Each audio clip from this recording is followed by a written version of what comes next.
আজকে মোমো বানাচ্ছিলাম, তাই ভাবলাম তোমাদের সাথে শেয়ার করি। তো বরফ ফ্রিজেতে ছিল, বরফটা গলে যাওয়ার পরে তারপরে ওটাকে আর কি ধুয়ে নিলাম ভালো করে। নিয়ে তারপরে মিক্সি দিলাম, ভালো করে মিক্সি করে নিলাম। নেওয়ার পরে ভালো করে ওটাকে সাইড করে রেখে দিলাম।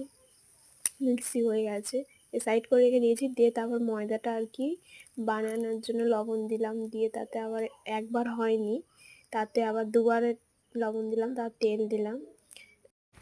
তেল দিলাম, তা দেওয়ার পরে জল দিলাম, দিয়ে ভালো করে ডোটা মাখিয়ে নিলাম। নেওয়ার পরে তেল দিয়ে আবার তেল দিলাম, দিয়ে ঢাকা দিয়ে রেখে দিলাম কিছুক্ষণের জন্য। তারপর মাংসটা যখন বানাচ্ছিলাম কেউ ছিল না, তাই একা বানাচ্ছিলাম, একাই করছিলাম।